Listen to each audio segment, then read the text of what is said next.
5ই June 2015 হাওড়ার মুন্সিরহাটের হাফিজপুরে 5টি উদবেড়াল হত্যা করে স্থানীয় কিছু গ্রামবাসী।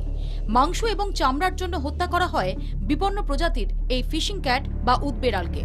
সম্প্রতি সোশ্যাল নেটওয়ার্কিং সাইটে ছড়িয়ে পড়ে সেই ছবি। প্রতিবাদে সরব হন পশুপ্রেমীরা। বিষয়টি বন দফতরের নজরে আনা হয়। ওয়াইল্ড লাইফ প্রোটেকশন অ্যাক্টের আওতায় এফআইআর দায়ের করে বন দফতর। গ্রামে গিয়ে শুরু হয় হত্যাকারীদের খোঁজ। অবশেষে বুধবার সকালে আত্মসমর্পণ করে মূল অভিযুক্ত লব মান্ডি সহ 5 জন। জগৎবল্লভপুর থানার হাফিজপুর গ্রামে যায়, যে রেড করি, সেরকম কোনো ছবির ট্রেস পাওয়া যায়নি। পরবর্তীকালে আমরা ছবি ধরে ওই গ্রামে ওই চারধারে খবরগুলো নিই আমরা, কিন্তু এটা বুঝতে পারি যে ওই একটা fishing cat schedule one animal ওখানে গ্রামে মারা গিয়েছিল গত জুন মাসের ফার্স্ট উইকে। তখন ওই ছেলেরা ওই ছবিটা মোবাইলে তোলার পর ওটাকে আবার ওই হিল্লুল আহমদকে দেয়।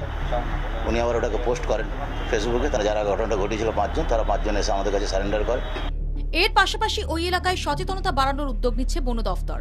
এই ঘটনা আরও একবার সামনে এনে দিল প্রোটেক্টেড এরিয়ার বাইরে শিডিউল 1 ভুক্ত প্রাণীর সংরক্ষণের প্রয়োজনীয়তা। পশুপ্রেমীদের মতে এই ধরনের ঘটনা রুখতে বন দফতর, গ্রাম পঞ্চায়েত ও পরিবেশ কর্মীদের নিয়ে নির্দিষ্ট মেকানিজম গড়ে তোলা দরকার। হাওড়া থেকে দেবব্রত ঘোষের রিপোর্ট, 24 ঘন্টা।